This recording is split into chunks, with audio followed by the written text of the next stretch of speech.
terlalu keluar.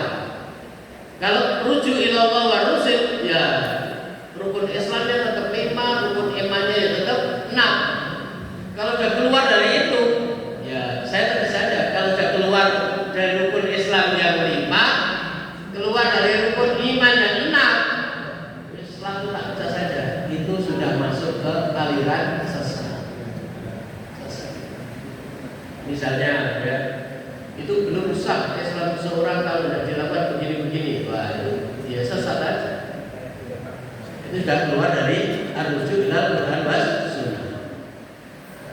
Jadi yang pertama tadi tauhid, berlandaskan tauhid.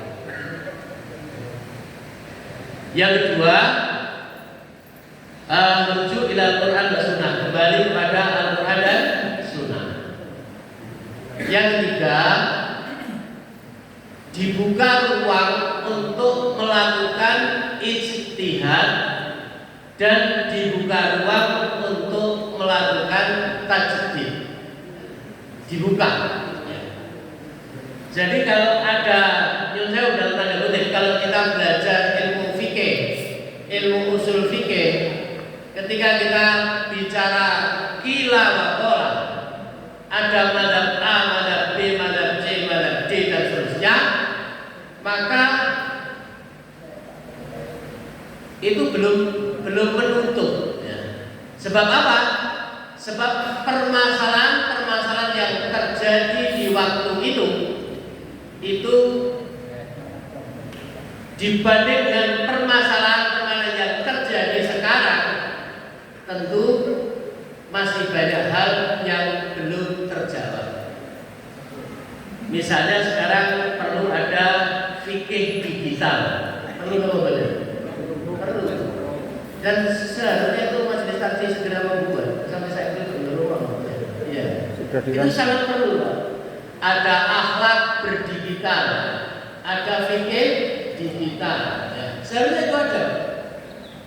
Lalu kalau kita ini merasa sebagai organisasi tajdid pembaharu, kita perlu ada dibuka ruang ijtihad. Itu seharusnya ada fikih digital.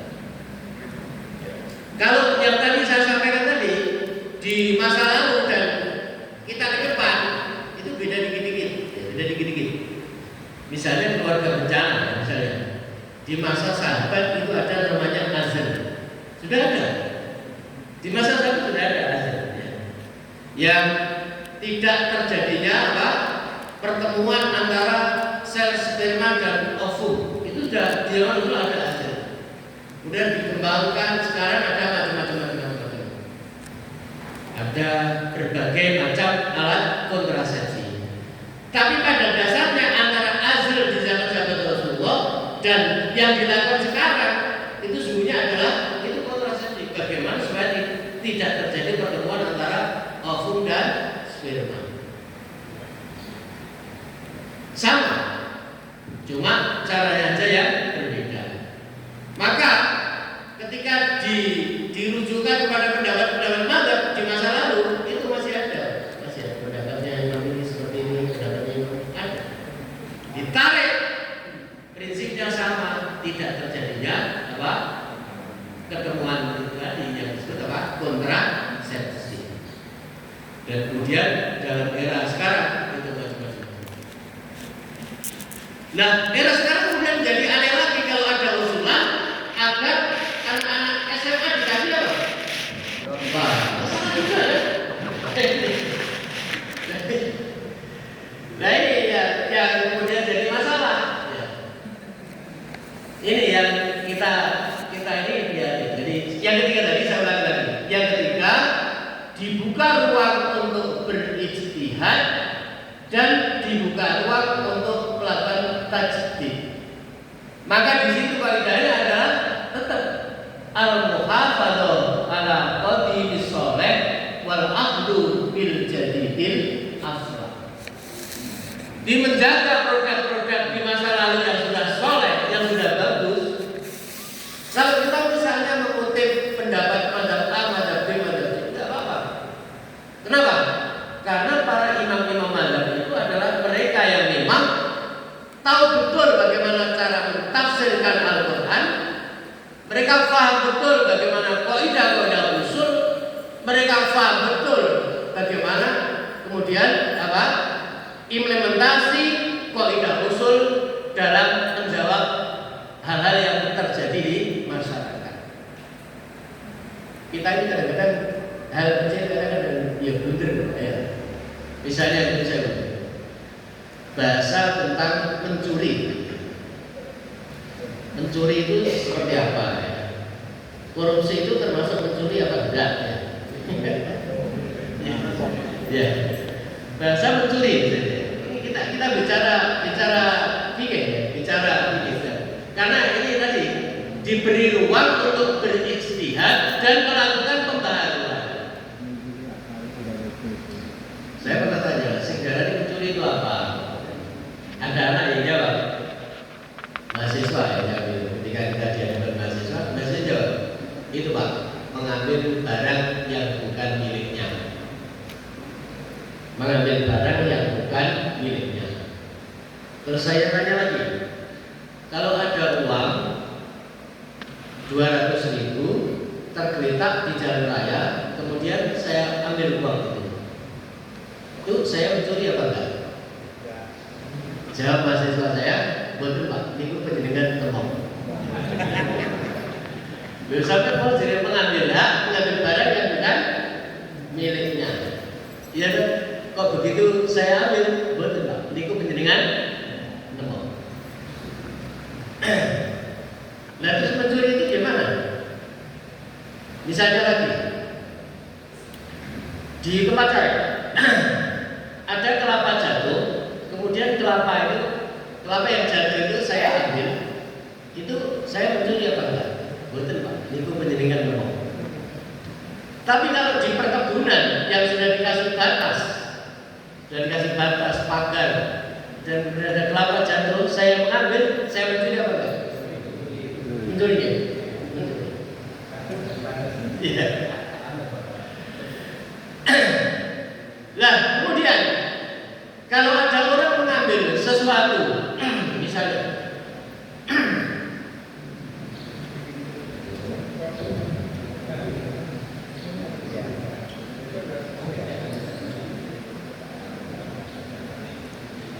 itu tadi bicara tentang ijtihad ya. Bicara dengan aja. Maka kemudian disempurnakan, yang disebut mencuri adalah mengambil barang milik orang lain di tempat meletakkannya yang pantas. Di tempat meletakkannya yang pantas.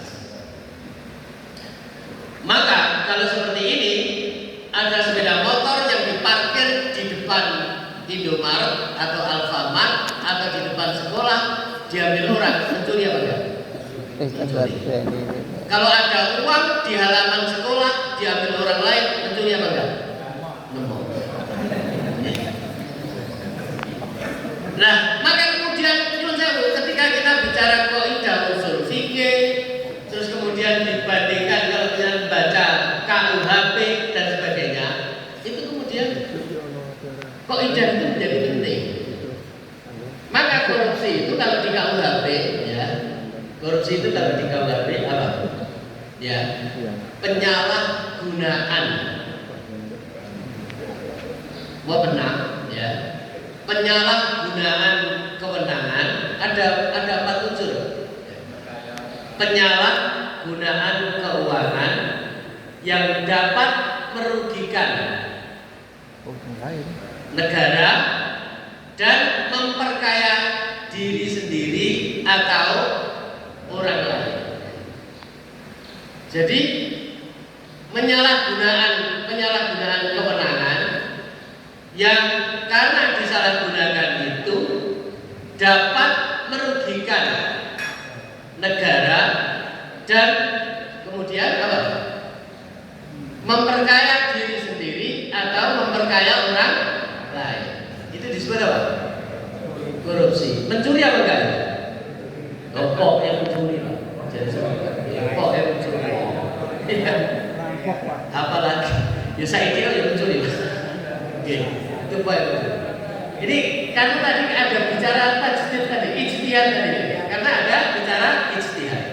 Nyun sewu. Karena kita ada bicara ijtihad, nyun sewu. Dalam berijtihad itu orang harus paham ilmu tafsir, paham asbabun nuzul, paham disendi antaranya turune surat iki ayat sakmene karo surat iki ayat sakmene, nasih mansukh, faham asbabul wurudnya hadis yang menjelaskan ayat itu, faham kaidah-kaidah usul, faham ilmu mantik, faham ilmu pendukung lainnya. Maka koyoke untuk berijtihad itu koyoke apa? Orang-orang terbatas yang bisa melakukan. Nah kita jangan putus asa, nyun sewu. Mumpung kalau tasik dari ketua PDM. Mumpung nih, haji mumpung. Tapi haji mumpungnya saya. Mulai sekarang kita budayakan di lingkungan Muhammadiyah itu ada nyun sewu, ada diskusi tentang hukum. Ada ngaji yang kita membaca kitab secara urut dan kitabnya di bawah. Itu kita budayakan. Itu penting Pak. Jangan kita ada penting. Ngaji HPT. Sini ngaji bawa kitab, penjelasan juga bawa kitab. Dan jauh kalau di cerita Nabi Soropi. Di Muhammadiyah kita biasakan apa?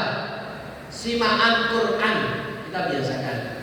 Dudu tradisi Muhammadiyah dari Soko ya. Bahkan tadi itu perlu ada simaan apa? Bin nador, ada simaan bil ghaib. Nek misalnya jare nang lingkungan Muhammadiyah ana wong-wong sing hafid Quran itu, sing hafid itu piro? Ndak apa kita datang di meja Bapak didata Pak Prosi. Sing hafid itu piro? Kalau nanti difasilitasi PDM, simaan bil ghaib. Ya, bil ghaib. Cocok. Nah, kalau Pak Yai Mukhlis dulu kan kalau simaan kan beliau menghafalkan disimak oleh santrinya. Ono santri jenenge Amir Bojabodo. Amir ini, boten. Itu sebenarnya Pak Yai Mukhlis itu sebenarnya ngono iku bahasa Kiai. Iku sakjane itu ngongkon santrinya itu ya supaya hafid, itu maksudnya. Tapi kadang-kadang santrinya kurang mikir. Mau seneng nyimak. Itu sebenarnya gitu. Santri-santri yang sering diajak simaan sebenarnya ayo kowe lho dadi hafid koyo kan dhewek iki. Kalau kita mau, itu saya Pak, mau supaya ijtihad itu terbuka dan kita itu tajdid juga jarak, perlu di lingkungan Muhammadiyah ini kita bangun apa? Pembelajaran yang tidak usah banyak orang, terbatas. Ada simaan bin nador, ada simaan bil ghaib. Tidak apa-apa, kalau memang ada nanti percakapan ada berapa, kalau difasilitasi PDM ya dengan simaan. Perlu ya digaweno apa sego kabuli gak bid'ah dari sego. Mulai kapan sego itu bid'ah? Ya kalau ya sego kabuli, kalau ya rodok kikil ya enggak apa-apa. Kalau ya rodok kikil, kalau ya apa? Sate Pak. Siapa? Samiin. Pak Samiin. Tapi sebenarnya gerakannya adalah ini, gerakan anak-anak muda yang dipersiapkan ke depan untuk jadi apa? Kalau ijtihad kan namanya mujtahid. Untuk jadi mujtahid yang ilmunya ya tidak komplit aman itu ya nanti bersinergi ya. Kalau sing ahli ini terus 10 ahli disinergikan bisa berijtihad enteng-entengnya. Pernah dulu itu ada fatwa dari seorang ulama alumni Al-Azhar, Profesor Dr. Ibrahim Hussein. Masih ingat tidak? Yang dulu fatwanya SGSB itu dianggap tidak judi, harus selalu ya. Karena waktu itu saya masih jadi mahasiswa, jadi mahasiswa Pak Kiai Yastur, jadi sering baca dan kemudian apa? Pernah baca itu? Alasannya apa? Alasannya karena tidak berhadapan-hadapan ya. Waktu itu kan dulu. Nah, sekarang kan itu dikasih alasan tidak berhadapan-hadapan, juga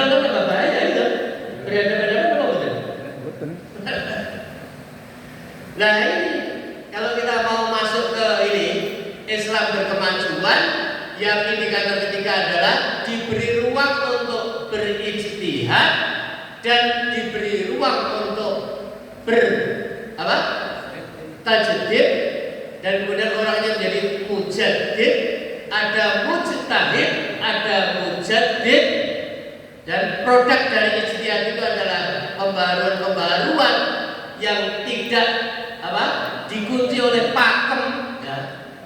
Mereka keluar dari kotak itu dan kemudian tapi tidak keluar dari Al-Quran dan Sunnah. Karena apa?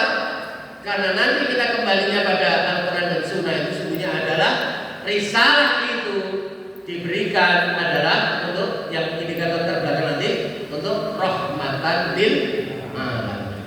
Untuk rahmatan lil alamin. Yang keempat, cepat saja. Yang keempat itu indikatornya adalah wasatiyah, pertengahan. Islam ini sudah pertengahan, ya. Jadi tanpa risalahnya PP, Islam itu sudah wasatiyah. Dalam Al-Quran surat Baqarah itu wa kadzalika ja'alnakum ummatan wasatan litakunu syuhada'a 'alan nas wa yakunar rasulu 'alaikum syahida. Nah, Islam itu sudah wasatan. Misalnya begini, antara miskin dan kaya itu oleh Islam, ya, disparitas yang jomplang itu oleh Islam dipertemukan dalam pertemuan namanya zakat, infak, sedekah. Ketemu di sini. Jadi yang kaya sangat tinggi, yang miskin di bawah, itu kemudian dipertemukan di pertemuan di tengah zakat, infak, sedekah. Khud min amwalihim shadaqatan tutahhiruhum wa tuzakkihim biha. Jadi dari yang kaya dihud apa? Sedekahnya, zakatnya. Dihud untuk dilakukan distribusi kemana? Innamas shadaqat lil fuqara wal masakin wal 'amilina 'alaiha wal mu'allafati qulubuhum wa fir riqab wal gharimin wa fi sabilillah wa bis sabil. Dihud dialirkan. Nah, di tengah ini ada manajerial, ada manajemen yang diberi kewenangan untuk melakukan khud. Siapa? Ulil amri. Karena ulil amri ada undang-undang zakat. Di dalam undang-undang zakat itu disebut ada basnas, ada lasnas. Maka kemudian Muhammadiyah ada apa? Lazis. Itu bagian dari kewenangan ulil amri. Jadi disparitas kaya miskin dipertemukan. Nah itu wasatiyah. Jadi jumlahnya dipertemukan. Nah, menurut selama ini Muhammadiyah ini akrab dengan gerakan menyantuni du'afa wal mustad'afin. Ini kritik internal. Sekali lagi mumpung dari ketua PD ya. Tapi Muhammadiyah belum begitu akrab untuk bagaimana mencetak orang kaya. Nah ini perlu bisa mencatat ini. Muhammadiyah belum akrab bagaimana mencetak orang kaya. Pada zaman Rasulullah dulu, Rasulullah itu memberi ruang untuk munculnya orang kaya, sehingga muncul orang-orang kaya seperti Abdurrahman bin Auf, Utsman bin Affan dan kawan-kawan. Nah ini Pak, Muhammadiyah belum akrab untuk mencetak orang kaya. Ini dirumuskan di BCM Bapak. Dirumuskan. Ini penting. Karena apa? Karena yang bisa mengentas orang miskin ini bukan orang miskin. Yang bisa mengentas orang bodoh itu bukan orang bodoh. Kalau ada orang yang kecemplung di dalam sumur, orang yang mengentas itu di dalam sumur apa di atas sumur? Di atas sumur, Pak. Yang di dalam sama-sama di dalam tidak bisa mengentas. Kalau ada pengentasan kemiskinan, berarti yang mengentas ini tidak miskin. Kalau ada pemberantasan kebodohan, yang berantas berarti tidak bodoh. Nah, Islam juga wasatiyah antara bodoh dan miskin dipertemukan di menuntut ilmu. Bagi yang belum pintar ada dikaiden tolabul ilmi fardhatun ala kulli muslimin wa muslimatin. Kemudian ada lagi supaya ini nyantol, kun aliman au muta'alliman au mustami'an au muhibban wa la takun hafisan fatahli. Ini ketemu. Misalnya di wasatiyah. Apa? Islam sangat maju berbentuk wasatiyah. Wasatiyah antara rakyat dan pemerintah dipertemukan di mana? Di keadilan dan kemakmuran. Jadi adil dan makmur itu sesungguhnya adalah pertemuan antara rakyat dan pemerintah. Di situ itu. Pemerintah berkewajiban untuk membawa rakyatnya sejahtera. Pemerintah berkewajiban untuk membawa rakyatnya merasa aman dalam perlindungan pemerintah. Nah, itu semua bisa terjadi apa? Adil dan makmur. Perintahnya kayak apa? Pemerintah diperintah begini. Innallaha ya'murukum an tu'addul amanati ila ahliha. Sing perintah-perintah sing diamanati dari amir itu tunaikan amanat itu pada ahlinya. Apa amanatnya? Wa idza hakamtum bainan nas an tahkumu bil adli. Kalau menghukumi sesama manusia, hendaknya kamu hukumi dengan seadil-adilnya. Lu ini ketua PTN Bupati, nonaktif bupati ditakdir. Sama di sini. Kemarin diulang, gitu. Hendaknya bupati segera mewujudkan apa? Janji-janji politiknya. Untuk apa? Memberikan keadilan, distribusi anggaran, dan untuk apa lagi? Memberikan kemakmuran seperti dalam Al-Quran surat Al-Quraisy. Surat Al-Quraisy. Nah, di sana dijelaskan fal ya'budu rabb hadzal bait alladzi at'amahum min ju' wa amanahum min khauf. At'amahum min ju' itu kesejahteraan, wa amanahum min khauf itu keadilan. Kalau ada keadilan, tidak ada orang ketakutan karena semuanya mendapat perlindungan. Jadi Islam ada wasatiyah. Wasatiyah. Benar wasatiyah. Apalagi yang menjadi misalnya udah pinter ketemu menuntut ilmu. Dan pertemuannya diciptakan oleh Muhammadiyah, sekolah-sekolah pesantren. Diciptakan. Pertemuannya ini. Jadi pemerintah itu sesungguhnya dengan adanya Muhammadiyah itu terbantu luar biasa. Dan sepertinya Muhammadiyah itu apa? Layanannya melebihi apa? Siapa tidak apa nih ngomong? Padahal ini semua pemerintah. Melebihi pemerintah. Iya, layanannya melebihi, gitu. Karena siapa-siapa dan gak pengen apa-apa terus berikan pelayanan bodoh-bodoh di pinterno, bocah yatim-yatim di kerupukno, gitu. Ya luar biasa itu. Maka berbagai lembaga di dunia sekarang itu mengapresiasi kepada Muhammadiyah. Gerakannya itu jelas. Gerakannya jelas, dampaknya jelas, asetnya jelas, yang diurus juga jelas, yang diurus juga jelas. Kalau ada yang fiktif itu pasti bukan Muhammadiyah. Ya, pasti. Ya. Jadi banyak yang fiktif, orang bantuan sapi, 20 ekor sapi, mari kalau ada sapi itu pasti bukan Muhammadiyah. Bahkan akhir-akhir ini ada kuburan fiktif, Pak. Ya. Kuburan itu bisa fiktif. Orang ngomong sikal itu bisa kuburan itu bisa 5 bisa 6. Boleh kalau kuburan itu, boleh kalau kuburan itu. Ternyata orang 6 itu dibongkar itu orang balungi kabel. Itu ada kemudian ada amal usaha kuburan. Ya. Ada amal usaha kuburan. Terus jamaah di Jano, ya Allah ya Kudus, ya Allah ya Kudus. sahirna bil fulus kertas merah dan jalur. Ada Muhammadiyah begitu? Pasti tidak ada. Loh ini, ya kan jelas tadi. Saya ulangi lagi. Kita itu wasatnya pertengahan. Islam berkemajuan itu pertengahan. Saya ulangi dari depan, berlandaskan tauhid, rujuk ila Quran wa sunnah, ada ruang untuk apa? Istihad. Berijtihad dan bertajdid, dan yang keempat ada wasatiyah, paham yang wasatiyah.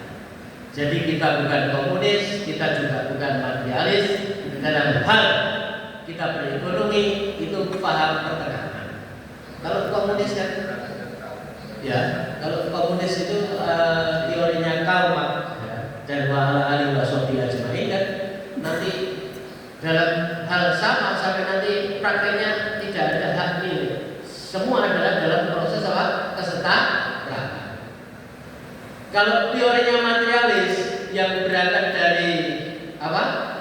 Protestan etik. Ya, jadi materialis itu sebenarnya berangkat awal dari Protestan etik. Jadi hidup ini harus kaya. Untuk jadi kaya bagaimana? Dan kemudian di situ ada materialis yang luar biasa. Kita tidak di situ, kita di tengahnya. Mempertemukan kaya dengan miskin, yang miskin supaya cukup. Tapi tadi saya ada kritik internal dalam apa? Kita tidak ada gerakan untuk mencetak orang menjadi. Nah, coba dirumuskan nanti. Mencetak orang. Kalau bisa, PJ Bapak nanti punya gerakan anak-anak muda diangkat dari apa? Kaya di usia muda. Kaya di usia muda. Ada yang inspiratif ya, dan mungkin meskipun belum sukses amat ya, tapi inspiratif ini. Ada anak kedung waras namanya Sutikno. Istrinya ya udah mentereng amat. Istrinya ada bisnis bubur. Tapi dia ini mengambil orang-orang yang nganggur sama sekali, orang-orang yang tidak ada ngurusi. Ini kemudian dipekerjakan dan diurusi oleh dia. Dan sekarang itu omsetnya jauh. Karena ada keberkatan, omsetnya naik. Kapan-kapan itu perlu ditulis. Jadi tadi mendampingi orang miskin itu akrab dengan Muhammadiyah, tapi apa yang belum akrab? Mencetak orang kaya. Biasanya kecil bahkan bisa ngurus semua. Ya. Ini ono Arif ya, ono Arif Rahman Saidi itu seharusnya ada Arif yang kedua, ada Arif yang ketiga, ada Arif yang keempat, ada Arif yang kelima, sampai ada Arif yang ke-10. Itu juga kan. Coba dipikirkan. Ada Arif yang ke-10. Itu kalau nanti berkembang, istilahnya sekarang bagaimana bisa menjadi kaya di usia muda. Ojo kesulitan esok ini. Mangan sate bisa oleh. Jadi dia bilang nom minggu nanti duit pengen mangan sate, rasa tuh sate. Saya harus tuwek oleh mangan sate, gak oleh mangan. Nanti duitnya kayak tapi yang ini guyon. Indikator kelima bisa menerjemahkan bahwa Islam itu rahmatan lil alamin. Sebab Allah sendiri yang menyatakan wa ma arsalnaka illa rahmatan lil alamin.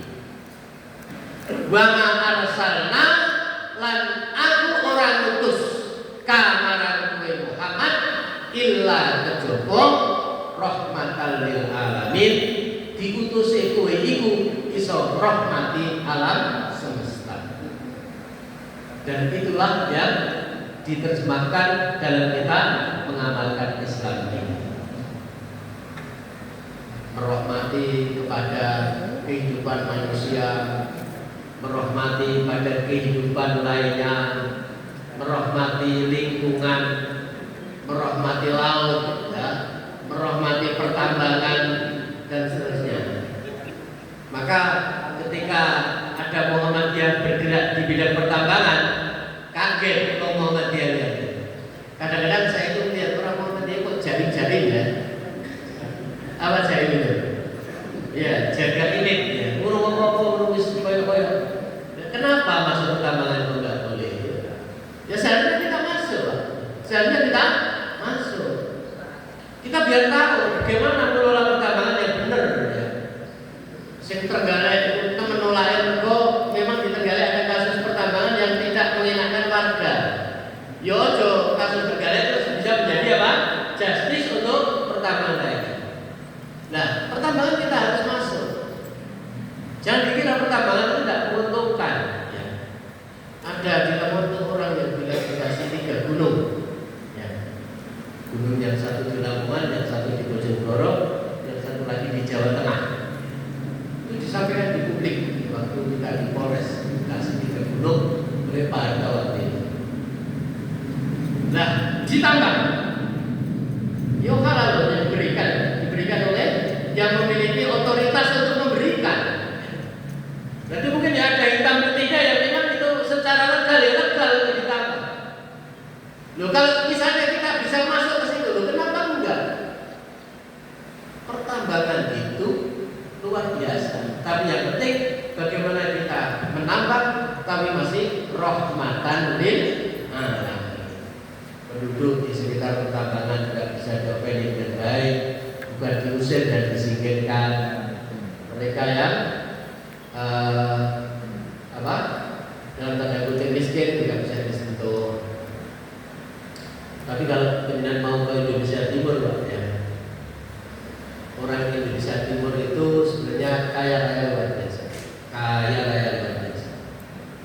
Tapi mereka adalah ibarat ayam yang bertelur di padi mati kelaparan.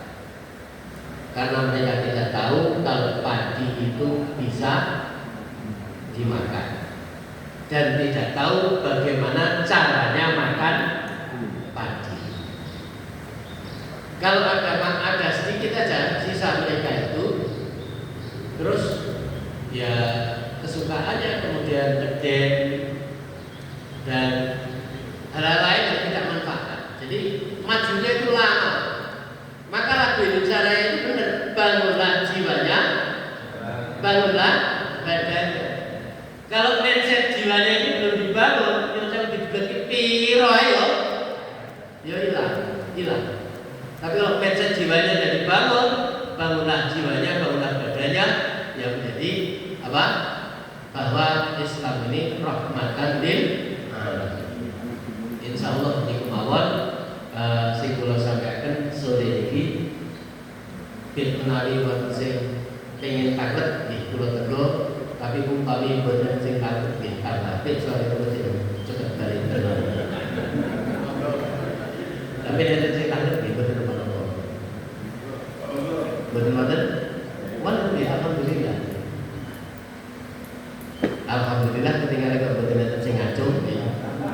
Jadi terakhir kula sampaikan program PDM bersama penjenengan semua ini untuk apa?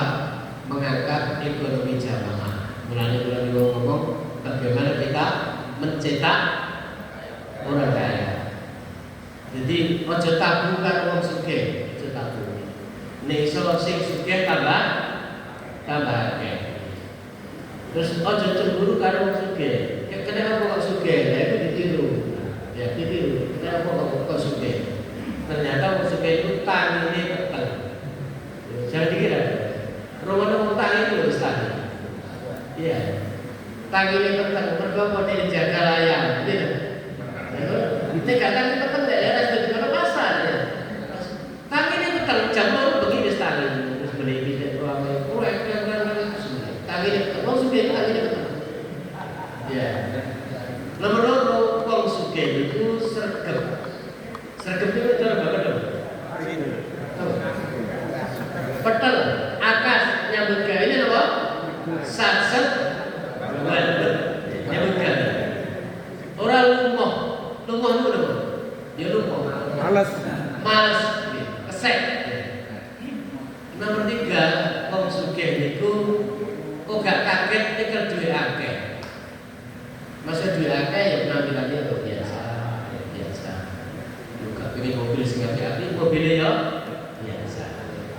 pakaiannya yo biasa.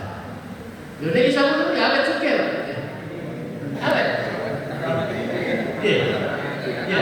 Mangane yo biasa. Jadi gaya hidup itu enggak style terus gitu biasa. Awet sugih. Lho itu yang perlu dipelajari. Nah, kemudian apa? Kalau kita mau mencetak orang kaya di usia muda dan orang-orang baru, maka yang tua-tua memberi ruang. Nanti kalau begini pun ngomong frozen food, gitu. Nah, Muhammadiyah itu sudah MOU dengan perusahaan besar yang bergerak dengan frozen food. Ini mau babat kalau saya tertarik ngomong Pak Sadikin, aku tak kayak teleponnya sih jelekan itu. Saya nonton, setua ya oleh. Mulai ada yang bagi hasil 25%, bagi hasil 50%, bagi hasil 75%, dan ada yang 100% di kopek saja. Cara ini, nah, aku tak kasih nomor telepon apa jelekan frozen food itu. Aku pengen jadi sumber puluhan itu gak dari ketua PJN beberapa tahun yang akan datang, terus ngaji temriki ketemu anak-anak muda sudah kaya raya. Wah, ini pulau betul elit belas, pulau bangga, gitu, pulau bangga. Insya Allah ini saya pulau aturakan biar untuk beda bersidik. Karena kalau beda bersidik penting. Kita ini kadang-kadang kurang dikenal oleh publik, mereka kurang kita Nasrullah wa fathul qarib wa basyiril mu'minin. Wassalamualaikum